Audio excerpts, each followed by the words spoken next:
This is a CBNNews.com update. I'm Gary Lane. Senator Barack Obama says he's decided on his running mate. He's just not telling anyone who it is. The presumptive Democratic nominee plans to announce his choice with a text message to his supporters on their cell phones. Some speculate he'll wait until tonight, when Americans will be watching the Olympics and right by their television sets. Until then, Obama is mum. He plans on making an appearance with his running mate Saturday morning in Springfield, Illinois. That's where he announced his bid for the White House. Overseas, officials from Iraq and the U.S. are finalizing a new joint security agreement. It would include removing all U.S. troops from that country. But followers of Shiite cleric Muqtada al-Sadr are protesting the move. They say it would turn Iraq into a U.S. colony. Under the deal, U.S. troops would leave Iraqi cities by June 2009, and there'd be a complete withdrawal by December 2011. But Secretary of State Condoleezza Rice says the withdrawals will happen only if conditions in Iraq continue to improve.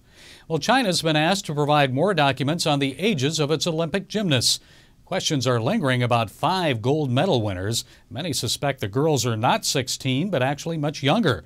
The Olympic Committee says there's no proof anyone cheated, but they're asking officials to check out some apparent discrepancies.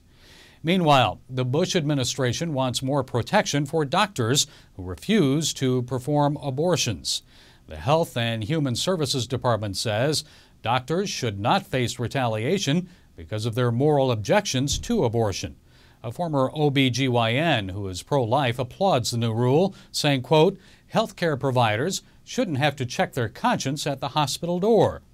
The proposed regulation is being challenged by abortion rights supporters, and they say women's health care is being compromised by politics. With high prices lingering in grocery stores these days, it's hard trying to shop on a budget, but it's not impossible. Here are some tips to help stretch your money. First, limit your trips to the grocery store. Try planning a menu for about 5 dinners and only pick up those items for those dinners. And if you have kids, you may want to leave them at home. That way you'll be able to pick the things you really need. Families following these tips say they've nearly doubled their savings at the grocery store.